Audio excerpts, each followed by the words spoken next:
আসসালামু আলাইকুম, চলে আসলাম নতুন আরো একটা ভিডিও নিয়ে। তো আজকে আমরা দেখবো যে ভূমির যে নতুন সার্ভার সেখানে আমরা কিভাবে খাজনা দেবো, বা ভূমির যে নতুন ওয়েবসাইট সেই ওয়েবসাইটে আমরা কিভাবে খাজনা দেবো।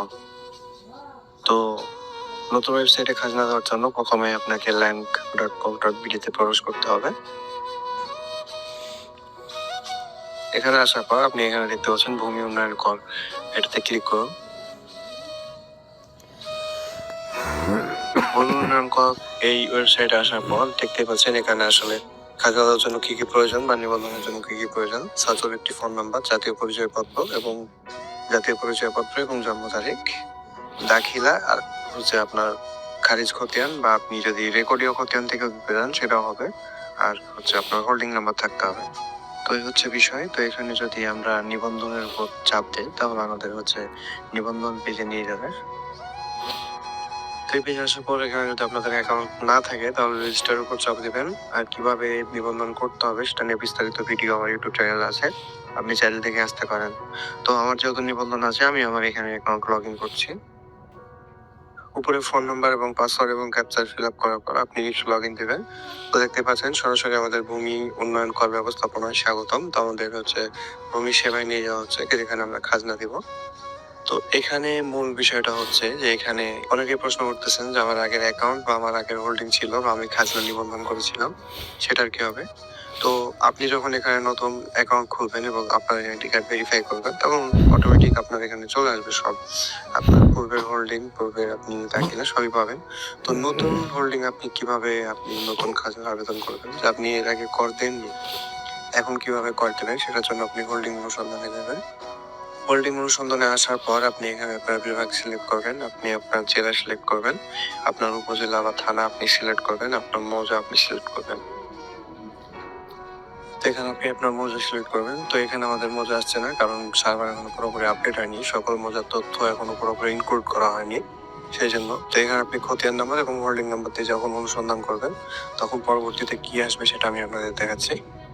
আমি সরাসরি সার্ভার থেকে দেখাতে পারলাম না, কারণ এখনো আপনার হচ্ছে সম্পূর্ণ কাজ শেষ হয়নি। এই যে এখানে আপনি যখন অনুসন্ধানে চাপ দেবেন তখন আপনি এখানে দেখতে পাবেন আপনার মৌজার নাম, আপনার হোল্ডিং নাম্বার, খতিয়ান নাম্বার এবং আপনার সর্বশেষ কর পরিশোধের সাল আপনি এখানে দেখতে পারবেন।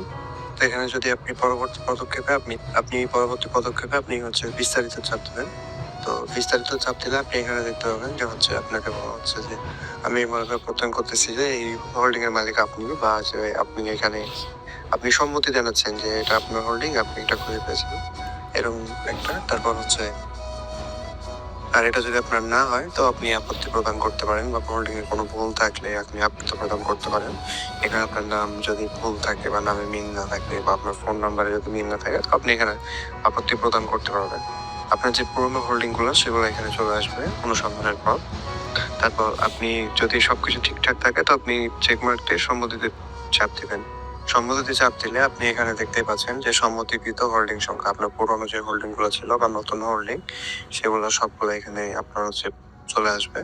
তো আপনি এবার খাজনা প্রদান করবেন কিভাবে, সম্মতিকৃত হোল্ডিং সংখ্যাতে আসবেন। এখানে আপনি চাইলে হোল্ডিং বাতিলও করতে পারেন, যে হোল্ডিং জমি আপনার নেই, আপনি জমি রেজিস্ট্রি দিয়ে দিয়েছেন বা জমি বিক্রি করে দিয়েছেন, সেক্ষেত্রে আপনি হোল্ডিং বাতিল করতে পারবেন। তো এখানে কর পরিশোধের জন্য আপনাকে যেটা করতে হবে সেটা হচ্ছে আপনি এখানে আসবেন সম্মতি প্রদান হোল্ডিং এ, তারপর আপনি আপনার কাঙ্ক্ষিত হোল্ডিং সিলেক্ট করবেন।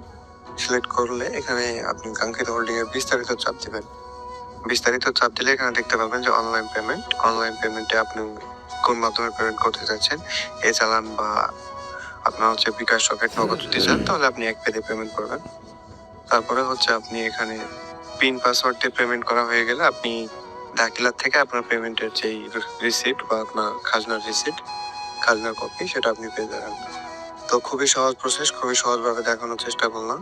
এছাড়া পরবর্তীতে যখন সার্ভার পুরোপুরি ক্লিয়ার হয়ে যাবে বা পুরোপুরি সার্ভার চালু হয়ে যাবে তখন কিভাবে আপনি খাজনা প্রদান করবেন বা আরো যদি কোনো প্রশ্ন থাকে সেটা আমি বিস্তারিত দেখিয়ে দিব। তো আজকে ভিডিও এই পর্যন্তই। সবাই ভালো থাকবেন, সুস্থ থাকবেন। আর যদি আপনার কোনো কিছু জানার থাকে তো অবশ্যই কমেন্ট করে জানাবেন। আল্লাহ হাফেজ।